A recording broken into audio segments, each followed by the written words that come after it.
les gens de plus en plus vivent en ville. C'est vrai sur les continents de l'Europe, d'Amérique du Nord, d'Amérique latine depuis pas mal de temps déjà. Ça l'était moins pour les continents asiatiques et africains. C'est en train de devenir également la réalité pour les pays africains. Autrement dit, en termes de gestion des populations, le devenir urbain devient l'une des questions les plus fondamentales de l'époque contemporaine. Et il faut bien trouver de nouvelles réponses, il faut bien trouver de nouvelles formes de villes pour répondre aux défis de à la fois l'urbanisation globale et puis de l'augmentation des populations dans l'espace du monde.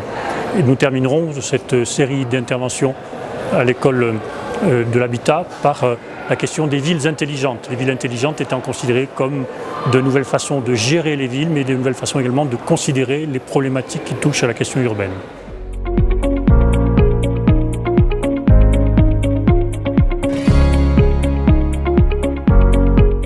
Alors en fait, en termes d'histoire urbaine, ce qui est intéressant, c'est que les villes apparaissent dans des espaces géographiques très particuliers. Au tout début, on se trouve vers ce qu'on appelle le croissant fertile, en gros la région entre le Tigre et l'Euphrate, la Babylonie, etc. Pendant très longtemps, le phénomène urbain reste limité à des zones très circonscrites et puis il commence à se généraliser relativement tardivement.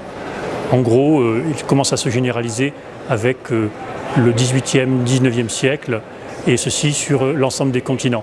Ce qui est vraiment tout à fait original et tout à fait fondamental aujourd'hui, c'est que les grandes villes, les plus grandes villes du monde, ne sont plus des villes des anciens pays occidentalisés ou des pays riches de l'Europe ou de l'Amérique. Ce sont de plus en plus des villes qui apparaissent dans les nouveaux pays en voie d'urbanisation, comme la Chine par exemple, ou les pays africains.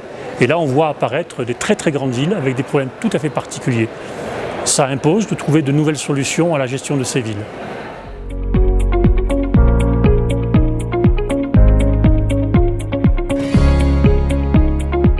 Médéine est un exemple tout à fait intéressant en termes d'histoire urbaine, d'une part parce que c'est une ville maintenant plurimillionnaire.